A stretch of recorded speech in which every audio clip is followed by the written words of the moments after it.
எப்பொருள் யார் யார் கேட்பனும் அப்பொருள் மெய்ப்பொருள் காண்பது அறிவு. 22/11/2025 இரவு 8 மணி நேர நீர் மருத்துவ வகுப்பு. இது தத்துவ வகுப்பு ஆகையினால்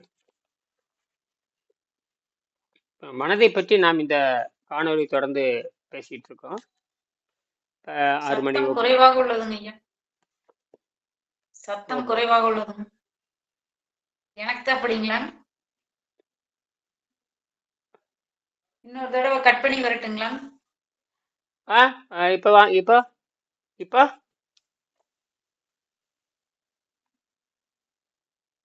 சரி, இரவு 8 மணி நீர் மருத்துவ வகுப்பு. இப்போ அந்த மனதை பற்றி தான் நம்ம பேசிட்டு இருக்கோம். இந்த மனம் அப்படிங்கிறது ஒரு தனி தனி தனித்தன்மையான ஆற்றல் அப்படின்னு பத்தி நாங்கள் பேசிட்டு இருக்கிறோம். சரிங்களா? இன்னைக்கு சரி, இப்ப அதுல ஒரு குறிப்பான செய்தி. இப்ப இந்த மனதை வைத்துக்கொண்டு சிகிச்சை அளிக்கிற முறை அப்படின்னு தான் மேற்கொண்டு பார்த்துருக்கோம். இதுல பல்வேறு வகையான வழிகள்லாம் இருக்கு. சைனால கூட சில முறைகள்லாம் இருக்கு. ஆனால் அந்த இதுல என்ன சொல்றாரு அப்படின்னு கவனிக்கணும். இப்ப நம்ம வந்து மருத்துவத்தை செய்கின்ற பொழுது முதல்ல அகத்தூய்மை பண்ணுகின்றவன் தான் நம்ம நோயை குணமாக்க முடியும். அகத்தூய்மை செய்கிறவங்க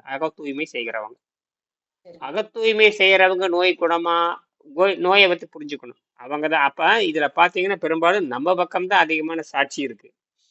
சைனா முறையில நிறைய பண்றாங்க. அதை பத்தி சில செய்திகள் இருக்கு. இப்ப நிறைய நோய்கள் இருக்கு. நோய்ங்கிறது பொதுவானது. அந்த உணவு பழக்கத்தினால் வரக்கூடியதுதான். இப்ப நரம்பு தளர்ச்சியா இருக்கட்டும், அது வந்து தசையாடுகளா இருக்கட்டும், கட்டி எதுவா இருக்கட்டும், எல்லாமே வந்து அகத்தூய்மையில தான் நல்லாகுதுங்கிறது உலகத்துல எங்கேயும் பரவலா இல்லாட்டியும் கூட அகத்தூய்மைங்கிறது ஒரு மன வலிமை தான். ஒரு மன வலிமையில தான் அது குணமாகுது. அதனாலதான் வந்து நம்ம இதை பத்தி பேச வேண்டியது இருக்குது. இப்ப நான் அதை பத்தி பேசுறேன்.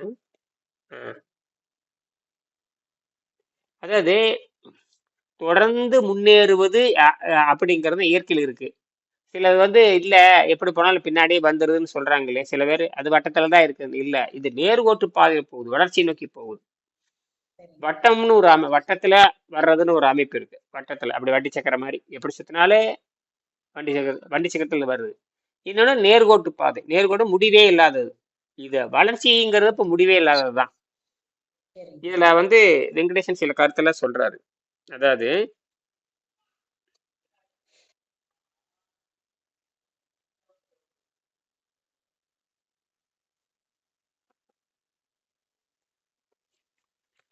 அது 170 பக்கம் மேல 170 பக்கம் மேல என்ன சொல்றாருன்னு கேட்டீங்கன்னா,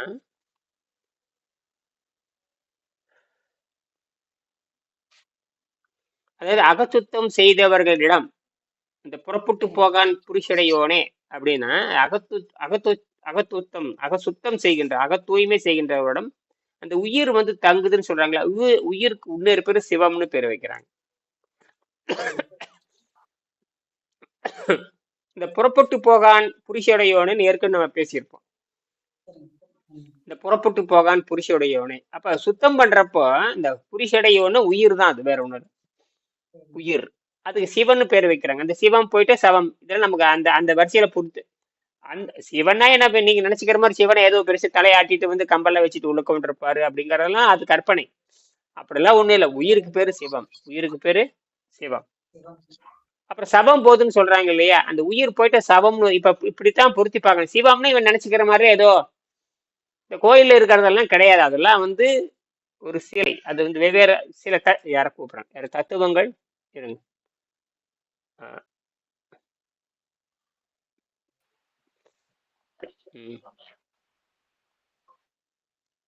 வணக்கம். வணக்கம். வணக்கம். ஆக இந்த வணக்கம். அப்ப இந்த சிவம் சவம் அதான் வித்தியாசம். இந்த சிவம்னா என்ன, சவம்னா அப்ப சிவம்னா இந்த உயிரைத்தான் குறிக்குது, வேற ஒண்ணும் இல்லை. இதைத்தான் உள்ள வந்து தங்குவான்னு திருமூலர் சொல்றாரு. அப்ப அதுதான் அவரு. நாம வந்து உடலைத்தான் கோயிலா பார்க்கணும். நீங்க வெளியே இருக்கிறதுல கோயில் கிடையாது. அதெல்லாம் வந்து உறைவிடங்கள். அதெல்லாம் வந்து உறைவிடங்கள், அவ்வளவுதான். அது உறைவிடம்னு ஏதோ பல காரணங்களுக்காக கோயில் கட்டி வச்சிருக்காங்க. அது நல்ல ஆவிகள் போய் தங்கும் சொல்றாங்க. சிவன் கோயில நல்ல ஆவி, அந்த ஆவியெல்லாம் ஒண்ணும் இல்லை, அந்த போட்டான் உயிர், அவ்வளவுதான். அது வந்து முக்தி நடிக்காக காத்துக்கிட்டு இருக்குன்னு சொல்றாங்க. ரொம்ப ஆச்சரியப்பட வேண்டியதுதான் அதெல்லாம். அப்ப இதெல்லாம் ஏதோ ஒரு காரணங்கள் இருக்க மாதிரி தெரியுது. இதெல்லாம் மயனுடைய கண்டுபிடிப்பு தான். அப்ப அதெல்லாம் புரிஞ்சுக்கங்காட்டி இப்ப நல்ல போட்டான்ஸ் அங்க போகுது அப்படிங்கறதெல்லாம். இப்ப நம்மவே அதனாலதான் தனித்து இந்த நம்மளே தனித்து நம்ம சுத்தம் பண்ணிக்கின்ற பொழுது நமக்கும் அந்த நல்ல போட்டான் அந்த ஒளி கிடைக்கும். துகள் வரும் அப்படிங்கறத. அதனால கோட்டான் ஆஹ் கோ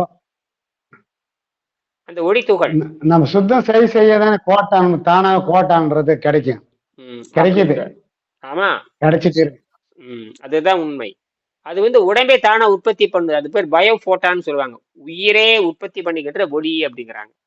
அது நிறைய இருக்கு. நம்ம உடம்பை எனர்ஜி குறையாம, அது சக்தி குறையாம வச்சுக்குது. பசிங்கிறது ஒண்ணும் இல்லை, அது பசி பொறுத்துக்கிட்டா வேலை முடிஞ்சு போச்சு. தொடர்ந்து அந்த சுத்தப்படுத்துங்க. பசிங்கிறது ஒண்ணும் இல்லை. பசி துன்பத்தை தாங்கிட்டோம்னா அது ஒண்ணுமே பண்றது இல்லை. அது வந்து புற்றுநோய் எதிர்த்து வேலை செய்யும். அதுதான் அங்க விஷயமே. சரி, இப்ப நான் வந்து இந்த எதிர்காலத்துல நாம வந்து பிறருக்கு வைத்தியம் பண்றதா இருந்தோம்னா அகத்தூய்மை பண்ணி பிறருக்கு வைத்தியம் பண்ண சீக்கிரம் குணமாகும். அகத்தூய்மை பண்ணாம வெறும் மருந்து மாத்திரை மூலிகை பழங்கள் கொடுத்து காப்பாற்ற முடியாது. அதுதான் இங்க நான் சொல்ல வர்றேன். சரி, அப்ப நம்மை தாக்காமல் தடுத்து கொள்ள மந்திர சாஸ்திரங்களை உதவும். சித்தர்கள் தெய்வங்களையே காவல் தெய்வமா வைத்துக் கொண்டார்கள். அகத்தூய்மை செஞ்சிட்டோம்னா எந்த நம்பிக்கையும் இது தேவையில்லை. இருந்தாலும் சிலர் எல்லாம் பண்ணியிருக்காங்கன்னு சொல்றாரு இந்த இடத்துல. தீய சக்தியை தடுத்து நிறுத்த யோகா சாதனைகளை தொடர்ந்து செய்ததை இப்புத்தகத்தில் எழுதி இருக்கிறேன். அதாவது சித்தர்கள் சில வேலையெல்லாம் பண்ணியிருக்காங்க. அதனால இந்த அகத்தூய்மை செய்ய அது இப்ப நாம என்ன பண்ணோம்னா திருவள்ளுவர் திருமூலர் இது மட்டும் எடுத்துக்கலாம். அகத்தூய்மை செய்ய செய்ய வேற எந்த சடங்கு நமக்கு தேவையில்லை. எந்த சடங்கும் தேவைப்படாது. இல்லைங்க. சில சடங்கு தேவைப்படாது. நம்ம ஆரோக்கியம் வந்துட்டு இப்ப ஆரோக்கியத்துக்கு சடங்கு சம்பிரதமா இல்லை. ஆனால் இதுல சுத்தம் பண்ண சொன்னோமா நாம இதுல என்னன்னு கேட்டீங்கன்னா இதெல்லாம் எல்லாமே நடந்திருக்குது, எல்லாருமே பண்ணியிருக்கிறாங்க. இதுல நமக்கு எது வசதி அதை பார்த்துக்கணும். இப்படித்தான் நாம நாளைக்கு எதுக்காவது ஒரு மருத்துவத்துக்கு போனோம்னா மருத்துவம் இப்ப நான் அப்படித்தான் பண்ணியிருப்பேன். இது வரைக்கும் எத்தனையோ பேருக்கு வைத்தியம் பார்த்திருக்கேன். நான் உணவு கட்டுப்பாட்டு இருந்தா அவனை குணமாக்க முடியும். உணவு கட்டுப்பாடு இல்லைன்னா ஒன்றும் குணமாக்க முடியாது. அதனால எனக்கு தெரியுது. அதனாலதான் வர்றவங்கள நல்லா ஏறுறாங்க. இல்லைன்னா குணமாக்க முடியாது. பார்க்கலாம். சரி, பழைய புத்தகங்கள் எல்லாம் பொய்யல்ல. பழைய புத்தகங்கள் எல்லாம் பொய்யல்ல, புதிய புத்தகங்கள் எல்லாம் உண்மை அல்ல என்று நீங்கள் புரிந்து கொள்ள வேண்டும்.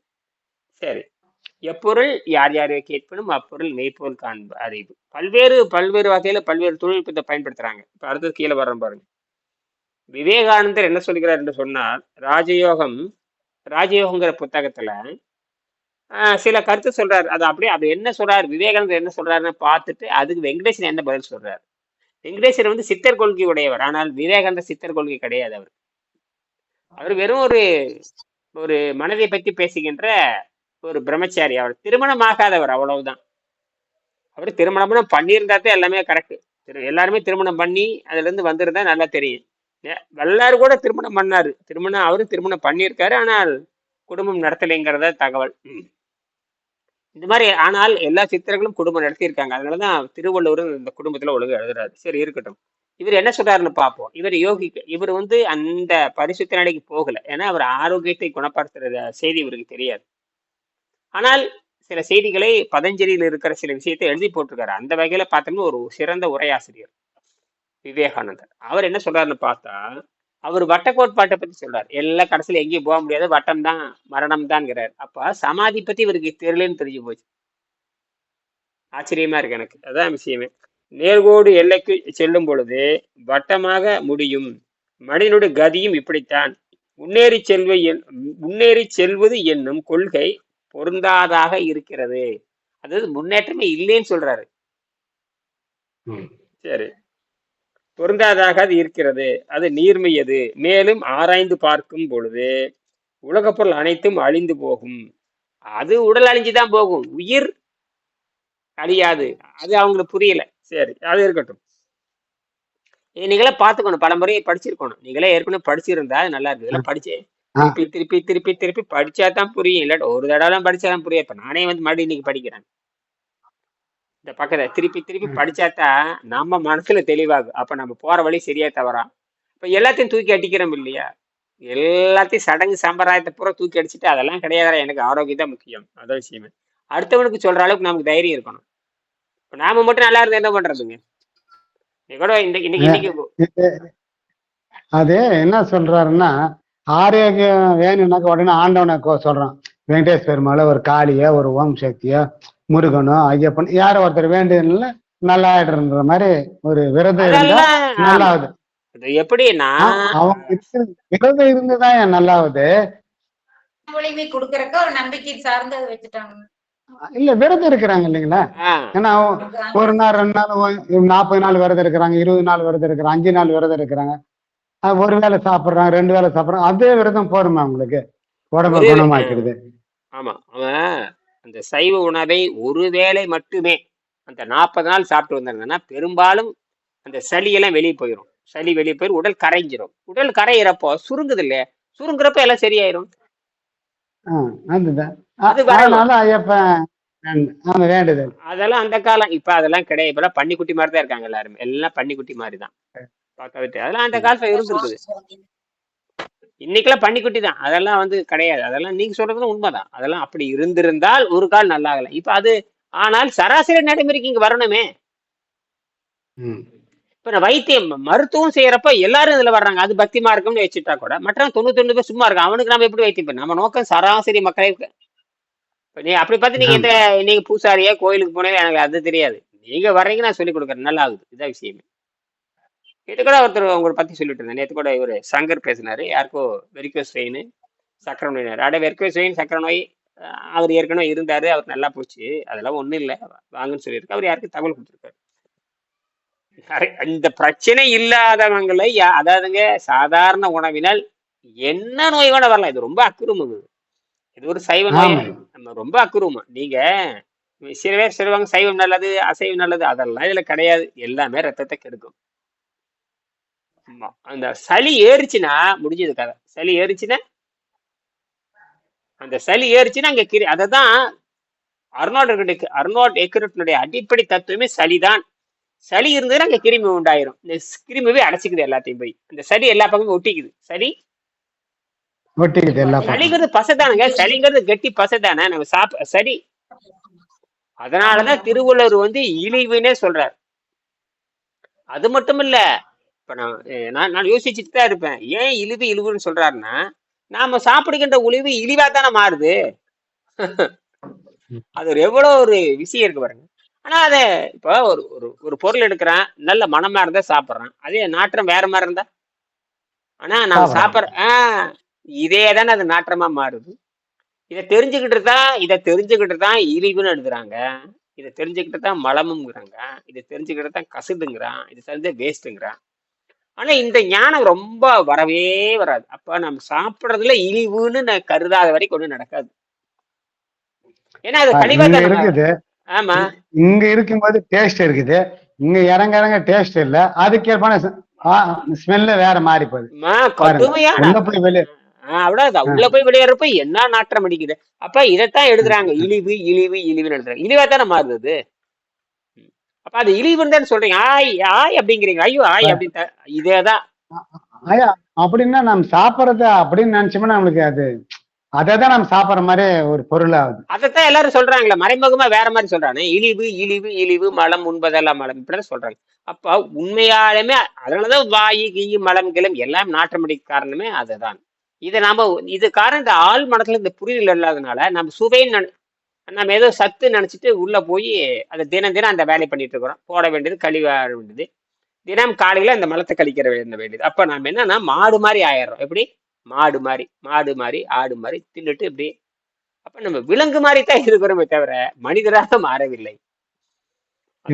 சில பேரோட கருத்து இருக்கிறது இந்த இப்ப சாப்பிடாது எப்ப சாப்பிடுறதுன்னு அவங்களோட பிரச்சனை. கேள்வி சரிதான். அந்த கேள்வி ஒரு தடவை சாப்பிட்டால் அதுதான், 10 தடவை சாப்பிட்டால் அதுதான், 100 தடவை சாப்பிட்டாலும் அதுதான்.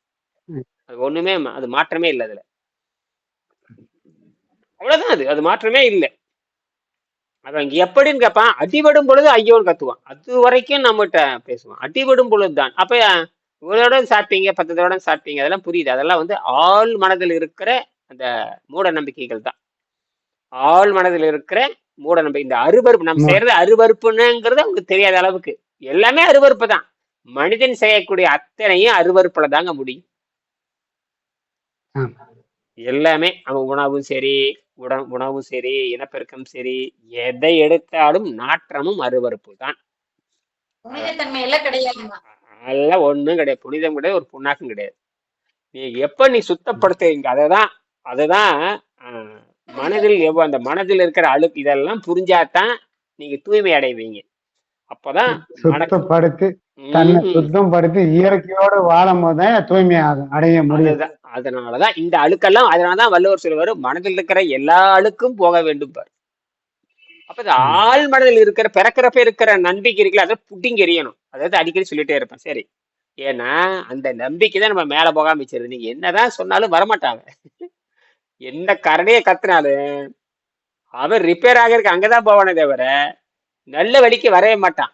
எங்க அவசரமா பஞ்சர் போற இடத்துக்கு தான் போவேனே தவிர நிரந்தரமா சுத்தமாகிற எண்ணம் வரவே வராது. அதுதான் அது நிரந்தர அதாவது அப்படின்னா அது தற்காலிக பிரச்சனை. நாம் சொல்றது நிரந்தர பிரச்சனை. நாம தப்பிப்போம் நிரந்தர நாம சிலர் தான் இருக்க முடியும், பலர் அப்படி ஆக்க முடியாது. வள்ளுவர் கூட சொல்லுவாரு எல்லாரும் வறுமைக்கு காரணம் என்ன தெரியுமா? யாரும் சுத்தப்படுத்துறது இல்லை, அதனால வறுமைக்கு காரணம். அதுக்கு தவம் சொல்லுவாங்க. சரி, இங்க வரலாம். ஆக இந்த வட்டக்கோட்டுல முடிந்து கொண்ட காரணத்தினால் முன்னேற்றம் என்பது இல்லைன்னு சொல்றாரு விவேகானந்தர். சரி, மேலும் ஆராய்ந்து பார்க்கும் பொழுது இதோட நிறைவு செய்யறோம். உலகப் பொருள் அனைத்தும் அழிந்து போவதே இதை அழிந்து போவதை இலக்கணமாக கொண்டவையாதலின் நித்திய முன்னேற்றம் என்னும் கொள்கை இயலாதாகி விடுகிறது. மரணமே நம் அனைவருக்கும் முடிவுங்கிறார். இதுல மரணத்தை பத்தி எங்கேயும் பேசவே சித்தர்கள்.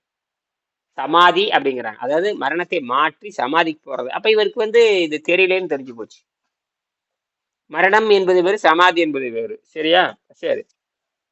எல்லையற்ற முன்னேற்றம் எனப்படும் நேரான இயக்கம் எங்கு உள்ளதுன்னு கேட்கிறாரு. சரி, சிறிது தூரம் போய் மீண்டும் புறப்பட்ட இடத்துக்கு வர வேண்டும். சுவாமி விவேகானந்தர் மேற்படி வாக்கியங்களை நான் பணிவோடு மறுக்கிறேன் சொல்றார். இதுதான் முக்கியமானது. வாழ்வு நித்தியமானது என்று பதஞ்சலியே சொல்லுகிறார்.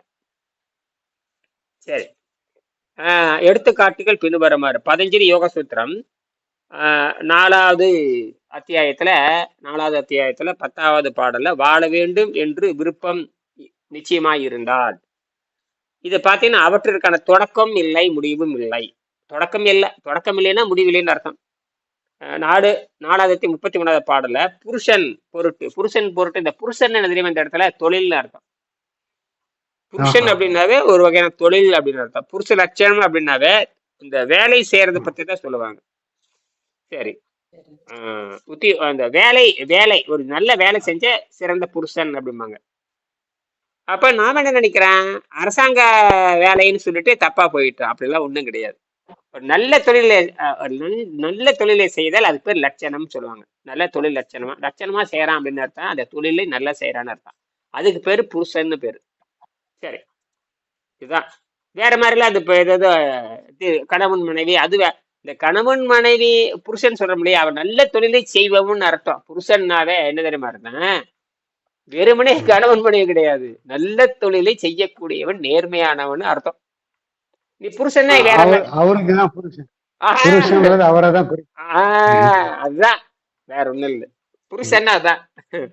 அப்ப மனைவி யாரு? ஒரு புருஷன் பாரு. இதெல்லாம் சித்தருடைய வாக்குங்கள் ஐயா. ஆமா, இதெல்லாம் நம்ம பொருத்தி பார்க்காம ஒரு பெண்ணுக்கு தாலி கட்டி அது யாரு வச்சுன்னா அவன் இப்ப இருக்கிற ஜெனரேஷனுக்கு புருஷன் அதை தான் நம்ம சொல்றோம். இப்ப நீங்க கொடுத்துக்கிற அர்த்தத்தை பார்த்தா புருஷன்னாக்கா ஒரு மனைவிக்கு தொழில் செஞ்சு யாரு வேலை செஞ்சு தொழில் செய்யறான் அவன் தான் புருஷன். அதுக்குதான் புருஷன் சொல்லிக்கிறாங்க. புருஷன் லட்சணம்ன்றது அதை தான் குறிக்குது. இப்ப வேலை செய்யறவன தான் புருஷ லட்சணம் சொல்றது.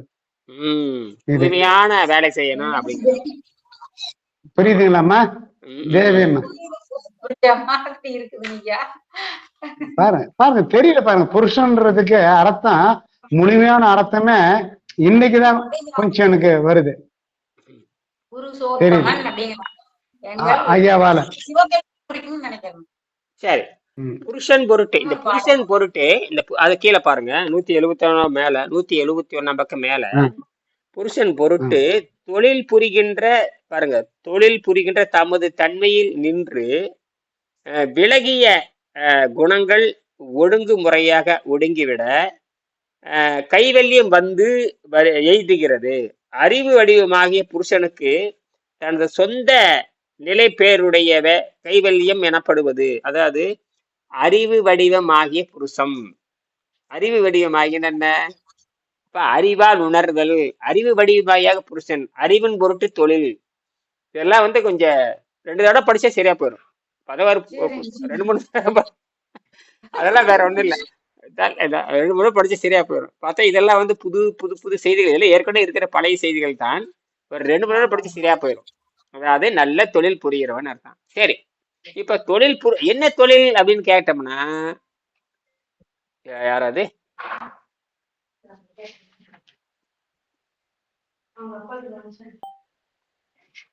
சரி சரி பாருங்க, முறையாக ஒடுங்கி, அதாவது குணங்கள் ஒடுங்குமுறை ஒடுங்கிவிட, குணங்கள் ஒடுங்குமுறை ஒடுங்கிவிட கைவல்யம்னா கைப்பற்றுதல் அர்த்தம். கைவல்ய வரப்பெற்றதல், கைவல்யன்னா பற்றி கொள்ளுதல் அப்படின்னு, கைவல்ய பற்றி கொள்ளுதல் என்று வந்து எய்துகிறது. அறிவு வடிவமாகிய புருஷனுக்கு தனது சொந்த நிலை,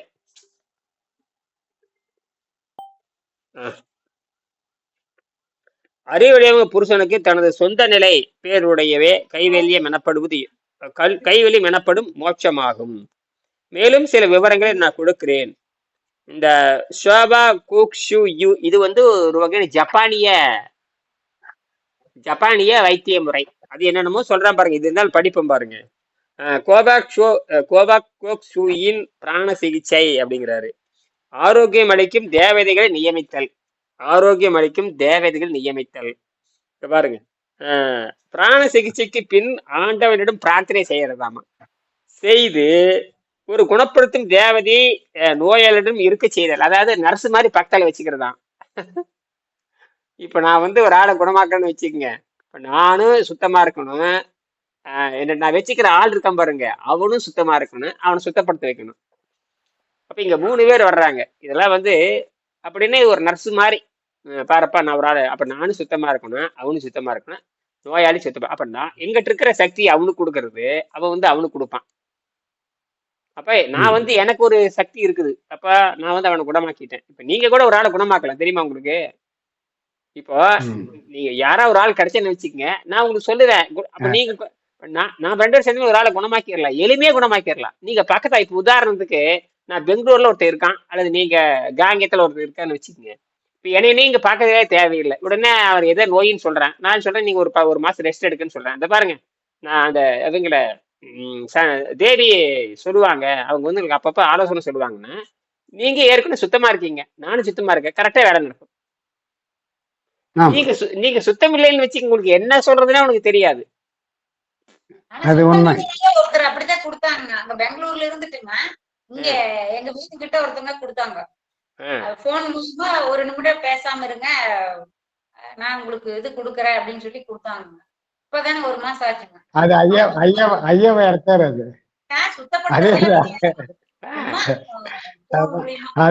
அதெல்லாம் நான் 20 வருஷம் 10 வருஷம் முன்னே பாத்துருங்க. சரி சரி, அது ஏதோ இருக்கலாம், நான் குறை சொல்ல முடியாது, ஏதோ இருக்கல, ஏதோ இருக்கு. ஆனால் இது எப்படின்னா செய்ய முடியல, சுத்தம் செய்ய முடியாது. ஆமா ஆமா, சுத்தம் வராது, முழு சுத்தம் அடையாதுங்க, முழு சுத்தம் அடையாது. அது கரெக்ட். சரி, இது பேசி முடிச்சுக்கலாம். இது பல தடவை படிங்க, படிச்சுட்டு பாட்டு நாளைக்கு கொஞ்சம் விரிவா பேசுவோம். இருந்தாலும் இது எழுதியிருக்காரு பாருங்க, இதெல்லாம் இப்படி நடக்குது அப்படின்னு. சரி, பிராண சிகிச்சைக்கு பின் ஆண்டவனிடம் பிரார்த்தனை செய்து ஒரு குணப்படுத்தும் தேவதையை நோயாளியிடம் இருக்க பணிக்க வேண்டும். இவ்வாறு செய்வதனால் குணமடையும் இயக்கம் அந்த நோயாளியிடம் வேகமாக நடைபெறுகிறது அப்படிங்கிறாரு. பக்கம் 237. பிராண சிகிச்சை செய்பவர்கள் அந்த புத்தகத்துல சக்கரங்கள் பெரிதாகவும் உள்ளுடல் சுத்தி வாய்ந்ததாகவும் இருப்பின், பாருங்க, உள்ளுடல் சுத்தி வாய்ந்ததாக இருப்பின் யாரு? இந்த பயிற்சி கொடுக்கிறவன் தேவதையுமே. தேவதைன்னா யாரும் இல்லை, நம்ம உதவியாளர் வச்சுக்கிறோம். இவங்க 2 பேரும் ம். அகத்தூய்மை இருந்தால் அவன் நல்லா இருப்பான்னு அர்த்தம். அப்ப தூய்மையா இருக்கணும். இங்க டாக்டருக்கும் ஒண்ணும் தெரியாது, நர்ஸுக்கும் ஒண்ணும் தெரியாது. ஊசி மட்டும் போட்டா எவன் நல்லா இருக்குவோன்னு. சரி. அவரால் எளிய நோய்களை துரிதமாக குணப்படுத்த இயலும். அதிக சுத்தி வாய்ந்த தலைசிறந்த சிகிச்சையாளருக்கு தன் உள்ளுடல் 50 மீட்டர் அகலத்திலும் காணப்படும் தினசரி செய்யும் தியானத்தால் உங்க உள் சுத்தி கூடுகிறது. அது என்னன்னா, இதனால வந்து கதிர்வீச்சு அதிகமா நடக்குதுங்கிறாரு. கதிர்வீச்சு அது நம்பிக்கை. நம்ம எப்படி தெரியுமா, நம்மளது எப்படி தெரியுமா, நம்மளோட தத்துவம் செய்முறை சொல்லி உங்களுக்கு நம்பிக்கை விட்டுறான். நம்ம முழுக்க தத்துவம் செய்முறை தான். நம்மளது நேரடிய செய்முறை. நம்மளது குருகுல கல்வி நேரடி தத்துவம் செய்முறை. அதனால டக் டக் டக்குன்னு போய் குணமாயிரும். உணர்றமில்லங்க நாளுக்கு நாள். இது அப்படி கிடையாது. நம்ம தினம் பேசியில போட்டு வாங்குறோம். விட்டுறது இல்லையா யாருமே. சரி, இயக்கம் நோயாளிடம் சரி கீழே அடிப்படிச்சுக்கலாம். ஆக பிராணசக்தி செய்பவருக்கு சக்கரங்கள் இது எப்படின்னு நீங்க பாத்துக்கீங்க. இதெல்லாம் சக்கரங்கள் பெருசாகுது, ஆறாம்பா என்னென்னமோ சொல்றான். இதெல்லாம் இருக்கட்டும். மொத்தத்துல நம்மளது வந்து அகத்தூய்மை. நம்மளது வந்து நேரடியே திருமந்திரம், அப்புறம் பதஞ்சலி, அப்புறம் வந்து டாக்டர் ஜெர்மன் டாக்டர் முறை தான். நம்மள அடிப்படை ஜெர்மன் டாக்டர் தான். அவர் இல்லைன்னா இங்க ஒன்றும் நடக்க போறது இல்லை. ஜெர்மன் டாக்டர் திருவள்ளுவர் தான். இங்கே அடிப்படை. இதெல்லாம் யாருக்கும் தெரியாது. ரைட். சரி, இருந்தாலும் இப்படி எல்லாம் பயிற்சி நிறைய நூற்றுக்கணக்கான பயிற்சி முறை இருக்கு. ஆனா இது அறகுறை தான். இதெல்லாம் வெற்றி அடைய முழு வெற்றி அடையாது. அதிக சுத்தி வாய்ந்த தலை சிறந்த சிகிச்சையாளருக்கு உள்ளுடல் 50 மீட்டர் அகலத்தில் காணப்படும் தினசரி செய்யும் தியானத்தால் உங்கள் சக்தி கூடுகிறது. மேற்படி வாக்கியங்கள் சித்தர்கள் வழியே ஆதரிப்பதாக இருக்கின்றன. யோக முயற்சியில் தனிமையும் தேவதைகளுடைய ஆதரவையும் தேவை என்று உறுதிப்படுத்துகிறது. இப்ப நீங்க தூய்மை செய்ய இப்ப இங்க வாங்க, தூய்மை செய்ய நல்ல எண்ணங்கள் கூடும், நல்ல செய்திகள் வரும், நல்ல போட்டான் அந்த ஒளி வரும் அப்படிங்கிறது ஓரளவுக்கு நம்பலாம். ஏன்னா இதெல்லாம் குவாண்டம், அதாவது கண்ணுக்கு தெரியாத அணுக்கள் விஷயம். இதெல்லாம் வந்து இப்படித்தான் சொல்ல முடியாது. ஆனால் மருத்துவ ரீதியாக நோய் குணமாகுது பாருங்க, அதுதான் நம்ம பார்க்க முடியுமே தவிர இதெல்லாம் வந்து பாத்தீங்கன்னா மன ரீதியானது. தெய்வம் வருது, ஒட்டிக்குது, கோயிலுக்கு போறது, இதெல்லாம் வந்து நமக்கு வந்து ஆரோக்கியம் தந்து கடைசியில மருத்துவ ரீதியா பாக்குறப்ப நார்மல் வந்தா தான் ஏற்றுக்கொள்ள முடியும். நீ என்ன வேணாலும் சொல்லிக்கோ, என்ன வேணாலும் பண்ணிக்கோ, ஆனால் நமக்கு ரத்தம் சுத்தமாகணும் இல்லை. அதுதான் மருத்துவ. இது வரைக்கும் பாருங்க 10 தடவை சோதனை பண்ணிட்டாரு யாரு, திருமாறன். இன்னைக்கு கடை பேசினாரு. இன்னைக்கு கிட்டத்தட்ட 40 நிமிஷம் பேசியிருக்காரு. ஓடிட்டு இருக்குது பாருங்க. 12 மணிக்கு பேசுறப்ப பேசி முடிச்சுட்டேன் நான். அப்புறம் 40 நிமிஷம் பேசியிருக்கேன். அதெல்லாம் இது வரைக்கும் நான் 10 முறை பண்ணிட்டேன். நார்மல்ட்டே சொல்லிட்டாரு, எல்லாம் நார்மல். அப்ப எத்தனை வருஷமா, 66 வருஷமா இருந்த பிரச்சனைய 1.5 வருஷத்துல 10 தடவை செக் பண்ணி பார்த்தா கரெக்டா இருக்கு. இன்னும் நான் மேல போகணும்னா நான் சொன்னேன் முதல்ல இதை முதல்ல நீ அவரு யூடியூப்ல பேசுங்க அப்படின்னு இருக்கேன். இன்னும் அந்த தைரியம் வரல. நான் அப்புறம் குணம் ஐயா, முழு குணமாகறதுங்கிறதெல்லாம் வந்து சாத்தியம் ரொம்ப குறைவு. அதுல தனிமையில இருக்கிறது அது நீங்க செய்யறது. முதல்ல உங்க அனுபவத்தை நீங்க பேசுங்க அப்படின்னா இன்னும் யாருக்கு அந்த தைரியம் வரல. அனுபவத்தை நீங்க பேசாத வரைக்கும் ஒன்றும் நடக்காது. என் பொண்ணு கூட இப்ப பேசினேன், அதுட்டு பேசியிருக்கேன். இந்த மாதிரி அஸ்ட்ரோ மெடிக்கல்னு போடு. உலகத்துல அஸ்ட்ரோ மெடிக்கல் ஒண்ணு கிடையாது. அஸ்ட்ரோ பிசிக்ஸ் இருக்குது, அஸ்ட்ரோ கெமிஸ்ட்ரி இருக்குது, அஸ்ட்ரோ பயாலஜி இருக்கு. நான் புதுசா சொல்றேன், தலைப்பே சொல்லியிருக்கேன். அஸ்ட்ரோ மெடிக்கல்னு போடு, விண்வெளி மருத்துவம் ஒன்று போடு. எவனாச்சு பார்ப்பான். பார்த்துட்டு தமிழ்ல பேசு, ஆங்கிலத்துல பேசி கூட்டு வா. வெள்ளைக்காரனை திருத்தணும். ஒரு 4 வெள்ளைக்காரனுக்காவது பயிற்சி கொடுக்கணும். நம்ம நோக்கமே விண்வெளி வீரர்களுக்கு பயிற்சி கொடுக்கறதா. இந்த புத்தகமே விண்வெளிக்கு பயிற்சி கொடுக்க, அதுதான் இலக்கு. அதுக்காக போயிருக்காங்க. சரி, அதை பார்ப்போம் பின்னாண்ட. இன்னும் அந்த தைரியம் வரல. அதாவது ஒரு பொதுமை. இப்ப நாம யூடியூப்ல பேசுறப்ப என்ன தைரியம் வேணும் தெரியுமா உங்களுக்கு? விளையாட்டா? யூடியூப் சும்மா நீ உடனே இருந்தீங்கன்னா ஒத்துக்குவானே அவனாச்சு? எவ்வளவு விஷயம் நம்ம பேசுறேன். 6000 வீடியோ பேசியிருக்கேன். 6000 வீடியோக்கள் பார்த்தீங்கன்னா ஒரு 100 பேர் இது வரைக்கும் கமெண்ட் பண்ணியிருப்போம். மற்ற யாரும் கிடையாது. பெரும்பாலும் வணக்கம் சொல்லுவான். சிலர் தான் உளருவாயன், திருடன் உள்ள மாதிரி அப்படி சிலர்லாம் சொல்லுவான். அது வந்து 6000 வீடியோல மீறி பேன ஒரு 100 பேர் இருப்பாங்க. அந்த 100 பேர்த்துல 2, 3, 4, 5 பேர் தான் அப்படி தப்பா பேசுறவங்களாம் இருப்பான். அவனுக்கு என்னன்னே தெரியாதுங்க. அவனுக்கு என்னன்னே தெரியாது. இன்னைக்கு கூட உயிரை பத்தி பேசுறப்ப போட்டிருந்தான். ஐயோ, உயிர் ஆத்மாங்கிறது என்ன தெரியுமா? உயிர்னு சொல்லியிருக்கான். அது ரைட்டு தான். ஆத்மான மனசையும் குறிக்கும். என்னது? ஆத்ம சுத்தம்னு சொல்லுவாங்களே, ஆத்ம சுத்தத்தோட குடும்பம். அது என்ன ஆத்ம சுத்தம்?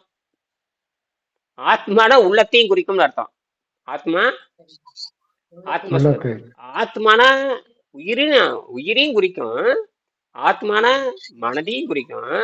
ஆத்மான இன்னொரு ஆத்மான ஆழமா இருக்க அகலமா இருக்குன்னு அர்த்தம். ஆன்மா அதோட வெவ்வேறமா மாறிடுது. ஆன்மா, அகன்மா, புறமா இப்ப மாறி மாறி சொல்லு திரிஞ்சு திரிஞ்சு போய் போய் கடைசியில அது ஆத்மா மாறிடுது. அது சமக்கிற சொல் ஆத்மாங்கிறது. தமிழ்ல உள்ளம் தான் அதுக்கு பேரு. உள்ளம். உள்ளம் உள்ள தூய்மைம்பா. நம்ம வந்து உள்ள தூய்மையாக குடும்பம். அது ஆத்ம தூய்மை. ஆத்மநாதன் பேர் வைப்பான். ஆத்மநாதன் அப்படின்னு பேர் வைப்பான். ஆத்மநாதன் என்ன அர்த்தம்? உள்ளம் தூய்மையானவன். தமிழ் சொல்லப்படும் உள்ளம் தூய்மையானவன் அர்த்தம்.